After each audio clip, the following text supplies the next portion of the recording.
Welcome to Leader You by Black River Performance Management, where we believe work should fuel the human spirit, not drain it. In this leadership podcast, we will dive into the lived experiences of people flourishing in today's workplace and beyond. Join us to hear real-life examples of experiences from our own lives and from the leaders we know and trust. Hello, and thank you for joining us on the Leader You podcast. This is our 50th episode. I am your host, Angie Lion, Chief Soul Officer of Black River Performance Management. Today I have the pleasure of just having a candid conversation with my listeners. I want to thank you all for listening, number one, and I wanted to take a time to connect with you all individually. And something is really on my heart right now that I really wanted to bring up, and it was inspired by a dear friend of mine, another EQ guru that I recently met in the past year. And something's been really on my heart is that we really need to take time to connect before we share content. So connect before content is what I really want to talk about today. So as an educator and a facilitator and a coach, I have so much information in this brain and so much content that I generally want to go over. And sometimes in these types of positions or leadership positions, we want to really jump right straight into content. And what we know is there really is no relatedness or connection, which is part of our CAR model, which many of you have probably heard about our CAR model. And if you haven't, go to our podcast on our webinar on motivation. But relatedness and connection is part of our basic psychological needs. And it's super important that we are connecting before we drop into content. And that's why I wanted to take some time to connect with my listeners today. I want to share this idea that we are all, while we may feel connected through social media channels, through our phones, these are all tools and not actually connection. It's a tool for connection. And today, what I really want to take some time to do is connect with you on a more personal level and ask you and invite you into a conversation about how you can connect more in your workplace and in your daily lives and in your families before you dive into content or get to work, right? So that might look a lot of different ways. So I'm going to give a couple of examples on ways to connect and really see somebody as an individual before we dive straight into work. And it could be as simple as, for some people, just saying good morning to them, asking how their weekend is, following up, knowing that somebody recently had something new happen in their lives. Just for each person, it's going to be different. But let's just say you're starting a meeting, and what would it look like if you were going to drop in with what would good leadership look like if you were going to drop in with some curious questions to actually get your team interested and engaged? It might be a game. It could be an improv game. It could be a question about what is a deep burning desire, a burning question that they have. There's a great quote by Peter Block, which is, "Without relatedness, no work can occur." And I want you to think about that we really have to connect with one another so that we actually even want to be engaged. And many of us are so disconnected from one another that the work becomes such a challenge. And I'm going to ask you to slow down and get intentional and really think about ways that you can connect with your team. And that might be, you might not know. So that if you have no idea, the place I'm going to ask you to start is to sit down with your team and ask them, in what ways do you feel most connected? In what ways do you feel most alive in your job? In what ways can I encourage you? In what kind of environment do you feel like you thrive in the most? Really, what I'm asking you to do is to slow down and get curious and find out what engages the people that you are working with or leading. And whether that is in the workplace, in home, in a volunteer role, it's going to require you to get out of the norm and stop doing things the way you've possibly been doing them, and get curious and ask, are there new ways of doing this? Am I connecting on a human level, or is this a transactional relationship? And so I know for myself, when my world is spinning out of control, like sometimes it can be when I'm traveling and running from this thing to the next, that when I am present with someone, I really need to drop in and connect with them, because I can tell you technology is not helping me to navigate my connections. It's a tool for connection, but there's so much lost in translation as it relates to using our cell phones and our apps and our social media to communicate what we're trying to do to connect. I see those things as tools. They're not actual connection. And so what I want to propose today is something that I learned, and it brought a shock to me. Is so much I couldn't even believe it. Is in the Report on Business Journal. And it has to do with our time that we spend on our phones. I think we might want to take the first step and admit that we all have an addiction. And there's a constant craving for a thing called a cell phone. And with every notification, with every like, with every comment, there comes a dopamine hit. And that leads to a lot of distraction and opportunities to miss connection. The average person spends 1,679 hours per year on their cell phone.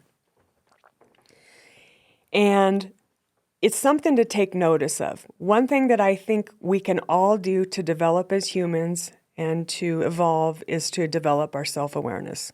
So this is the first step in emotional intelligence, is becoming more self-aware. So one of the things that I have on my heart is to ask my listeners how much they're actually connecting face-to-face or creating space and time to connect with the people that matter most to you in your life, or those that are committing their lives to you in your company. How are you connecting with those people? Are you meeting them where they are? Are you showing empathy? Are you addicted to the likes and the dopamine? These are all self-awareness questions. And I'm not putting any judgment out there. I'm just putting it out there as a question, because I know I've gotten caught in the rat race and the trap myself. I've actually taken a social media sabbatical the past year. Rob and I have done that, with the exception of being on LinkedIn. We've recently added more social media channels, but we're also having people manage those at this point, because we've recognized how much time that is taking away from the people that matter most to us in our lives, and it's taking time away from the actual work that we're trying to do, which is connect. It is a tool for connection, but I'm not seeing it as an actual connection, as strong as a connection as a face-to-face lunch with someone is, or a cup of coffee with someone, or a conversation on the podcast. One of the things that I love about doing the podcast is the deep and meaningful, juicy, soulful conversations that I get to have with people. And I crave that much more than I can crave a dopamine hit from a like or a subscriber. I love having people follow, but that's not the ultimate goal. The ultimate goal for me with this podcast is to connect with my listeners, to help to give them some light and shine just a bit of wisdom on what I've learned and what I've experienced in my 51 years. I'm super excited that I get to have this opportunity. I also know I'm really in a privileged position to be able to have this voice and to be able to share my journey and my wisdom and to bring on listeners that I really value and are teaching me every day. I'm here in this seat learning with all of you on how I can become better, on how I can improve as a podcast host, as a friend, as a mother, as a wife, as all the identities that I currently carry. And that's the ultimate goal, is to evolve into the person that I want to be and work on those eulogy virtues. I've spent a lot of years working on the resume, and this is the phase of life where I'm entering into the eulogy virtues. My husband actually had to write a eulogy for somebody that was super meaningful to him in his life this week.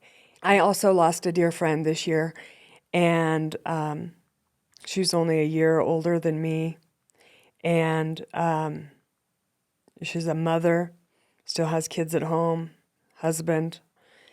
The more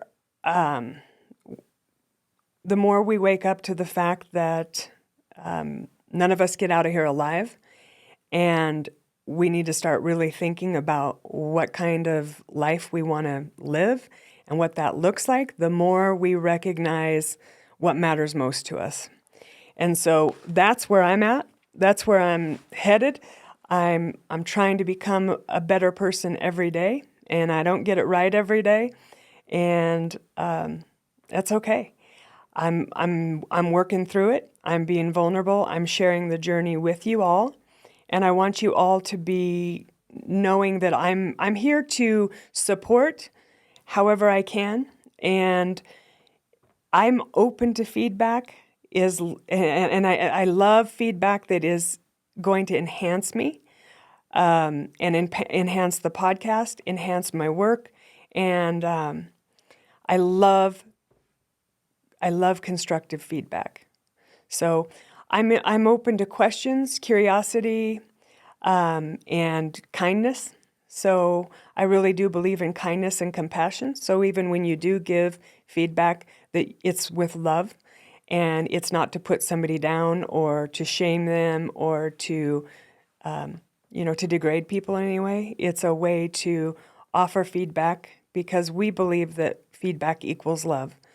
And when you're loving, you tell someone that, these are areas that I think you're doing well, and these are things I think you could improve in.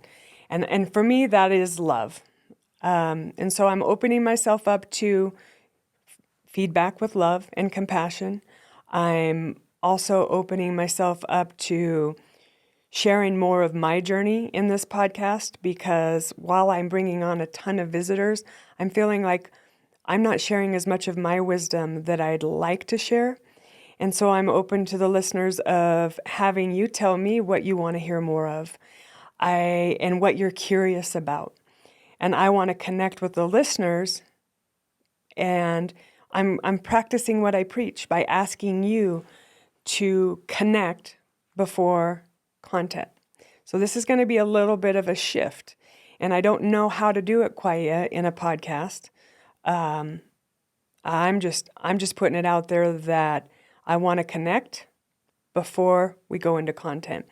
And I feel like I do that with my listeners, with my guests, but I don't know how well I'm doing that with my podcast audience.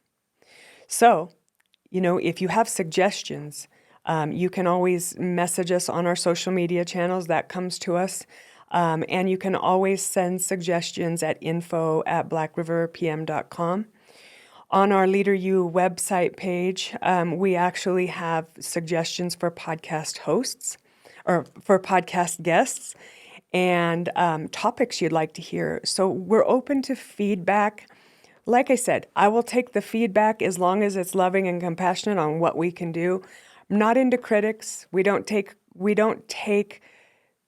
well to criticism without love and compassion. So if you have negative feedback that is just mean and cruel, it won't be listened to.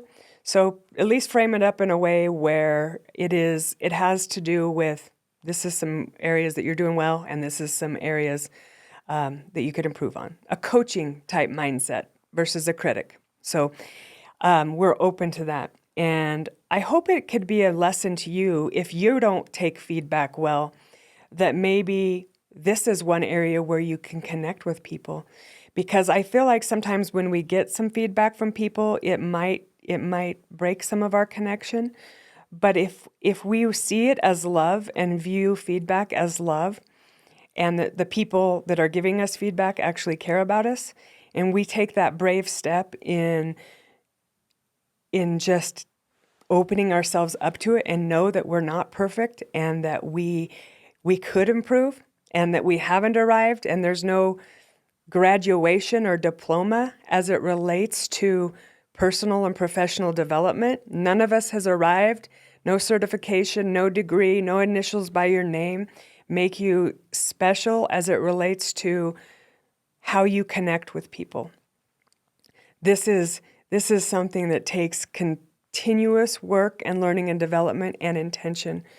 And I'm committed to it, and I'm not perfect at it, and I'm getting better at it. So I want to know from you, from our listeners, how can I connect more with my listeners, not just my guests, and so that I can connect before I give content. I would love to hear your thoughts and your feedback. So thank you for listening. Thank you for being a support. Thank you for creating ripples of impact by sharing our message and learning the leadership skills that it takes to navigate life and have a meaningful existence and create a life you love. I am beyond grateful to have you participating, sharing, sponsoring, advocating, loving, liking, subscribing, all of the things that make all of this possible. So heartfelt gratitude to everyone, and I'm just signing out with love and peace and compassion. Thank you from the bottom of my heart.